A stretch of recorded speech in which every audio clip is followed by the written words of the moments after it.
Grace gospel ministries వారి అనుదిన వాక్య ధ్యానములో ఈరోజు 2వ దినవృత్తాంతాల గ్రంథము 32వ అధ్యాయం 9వ వచనాన్ని మనం ధ్యానించుకుంటూ ఉన్నాం. అందరికీ షలాం. ప్రార్థన. మహాగణుడ, మహోన్నతుడ, సర్వాధికారి, సర్వసృష్టికర్త, నిన్న నేడు నిరంతర ఏకరీతి గల తండ్రి, మీ ఘనమైన నామమునకు స్తుతులు స్తోత్రాలు చెల్లించుకుంటున్నాం. ఏలోహం చిత్తమును జరిగించేవాడు నిరంతరం నిలుచును అని వాగ్దానము చేసిన అదోనాయ మీకు స్తోత్రం. మహోద్రేకము కలిగి నిమిషం మాత్రము నీకు విముఖుడపై నైతిని నిత్యమైన కృపతో వాత్సల్యము చూపుదును అని వాగ్దానం చేసిన అదోనాయ మీకు స్తోత్రం. మీలో ఉన్నవాడు లోకములో ఉన్నవాని కంటే గొప్పవాడు గనుక మీరు వారిని జయించి ఉన్నారు అని వాగ్దానం చేసిన అదోనాయ మీకు స్తోత్రం. నా ఇంటనున్న ప్రాకారములను ఒక భాగమును వారికి ఇచ్చేదను. కొడుకులు కూతుళ్ళు అనిపించుకుంట కంటే శ్రేష్టమైన పేరు వారికి పెట్టుచున్నాను. కొట్టివేయబడిన నిత్యమైన పేరు వారికి పెట్టుచున్నానని వాగ్దానం చేసిన అదోనాయ మీకు స్తోత్రం. నీ క్షేమము నది వలెను, నా నీతి సముద్ర తరంగం వలెను ఉండును అని వాగ్దానం చేసిన అదోనాయ మీ ఘనమైన నామమునకు స్తుతులు స్తోత్రాలు చెల్లించుకుంటున్నాం. ఇటు వాగ్దానములను కలిగేందుకు, నీ కృపను పొందుకొనగలిగేందుకు నీ యొక్క జ్ఞానమును, నీ యొక్క వాత్సల్యతని, నీ యొక్క కరుణను మాకు కనుచూపి మమ్మల్ని నడిపిస్తూ బలపరుస్తూ ఉన్న విధానం బట్టి మీకు వేలాది స్తుతులు స్తోత్రాలు చెల్లించుకుంటూ ఈ మమ్మల్ని మా రక్షకుడి విమోచకుడి యెషువా మెస్సే నామమున అడిగి పొందుకుంటున్నాం తండ్రి, ఆమెన్. కడలియంత ఎగసి పడిన హద్దు దాటదు నీ ఆజ్ఞలేక, కలతలన్నీ సమసిపోయే కన్న తండ్రి నిన్ను చేరినాక.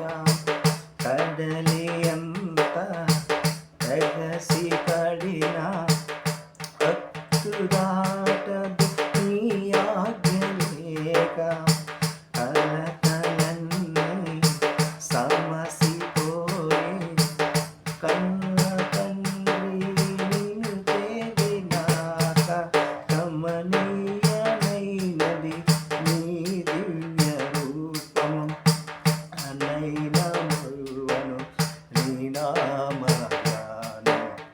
రమణీయమైనది నీ దివ్య రూపము, కలనైన మరువను నీ నామ. నాలో నీలో నేను ఉండాల,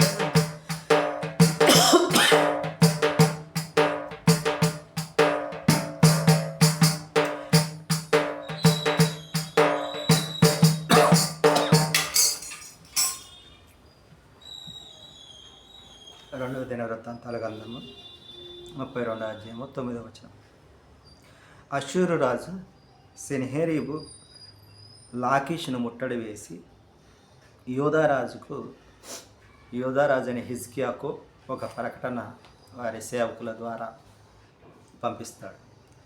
ఏ విధంగానంటే, కరువు దాహము చేత మిమ్మును, అంటే యెరూషలేములో నివసించే జనులకు, యోధా వారికి మిమ్మును చంపజూచుచున్నారు. మీరు హిజ్కియా మాటలు ఎంత మాత్రము మీరు నమ్మవద్దు అని వారికి ప్రకటన చేసే సేవకులను పంపగా, అంత మాత్రమే కాదు, మేము వేరే దేశ జనులకు చేసినది మీరు విన్నారు కదా, ఆ యొక్క వారు పూజించేటువంటి ఆ దేవీ దేవతలు వారిని నా నుంచి విడిపించగలిగిన, అట్లనే మీ యొక్క హిజ్కియా లేదంటే మీరు సేవించే మీ దేవుడు కూడా నా చేతుల నుంచి, మా పితరుల చేతుల నుంచి ఎలాగ విడిపించలేదు, నా చేతుల నుంచి కూడా మిమ్మల్ని విడిపించలేడు అని వారికి తెలియజేస్తూ, హిజ్కియా చెప్పుడు మాటలు విని మీరు మోసపోకుడి అని మరి పత్రికలు రాసి పంపినట్లుగా.